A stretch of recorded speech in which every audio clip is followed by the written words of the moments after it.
Hello everyone, my name is Katea Davidson. At this point in my introduction, most people's eyes have glazed over, as their brain is trying to catch up with my first name.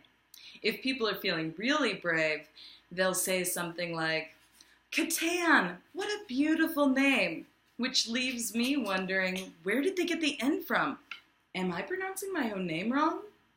Anyway, I graduated from Delgado Community College in their interpreter training program back in 2013. I started to pursue my bachelor's degree in 2014 with William Woods University. My end goal is to become nationally certified.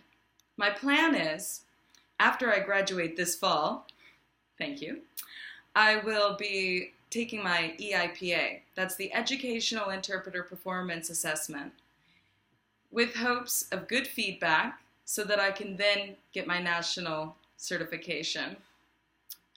I am currently a freelance interpreter in the New Orleans area and surrounding areas.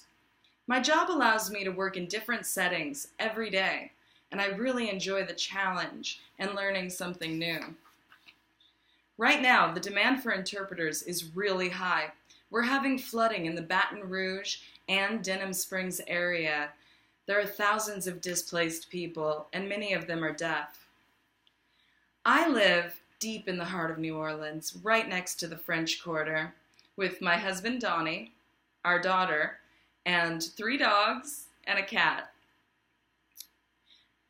New Orleans is a beautiful, artistic city that's drenched in tradition and culture and strong communities, where people value and support one another. This city has a small town feel, where people are more honest and genuine, they're friendly, and everyone seems to know someone whom you know, despite their status. You may not know it to look at me, but I left home when I was 14 years old.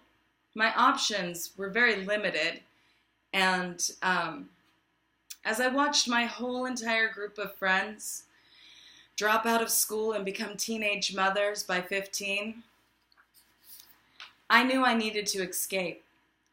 For 12 years, I traveled America, Canada, and part of Mexico via hitchhiking and hopping freight trains. When Hurricane Katrina hit, I was in a particularly low spot in my life. I was living in a trailer park in Edmonds, Washington. It was raining every day, and I was struggling between working at a thrift store and getting loans from MoneyTree to pay for my heroin habit that became my daily affliction. I was spiraling. I felt so isolated and alone. The news of Katrina's devastation hit me hard. Throughout history, New Orleans has always been the home to wayward travelers, artists, and outcasts. And I was no different.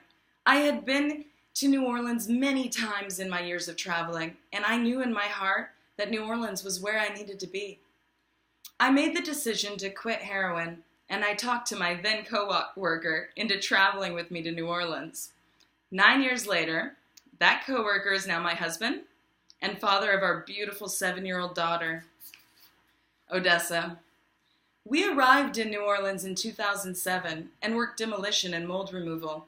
There was a whole community of travelers that stayed to assist with the reconstruction. Since then, our community has grown to include a second generation. Our children have grown up together with the support of strong friendships and that I have always longed for when I was growing up. Today, I am a part of various communities here that include the deaf and interpreting community as well as the artistic and traveling community. I would like to end with a quote from renowned psychiatrist C.J. Young. "I am not what happened to me. I am what I choose to become."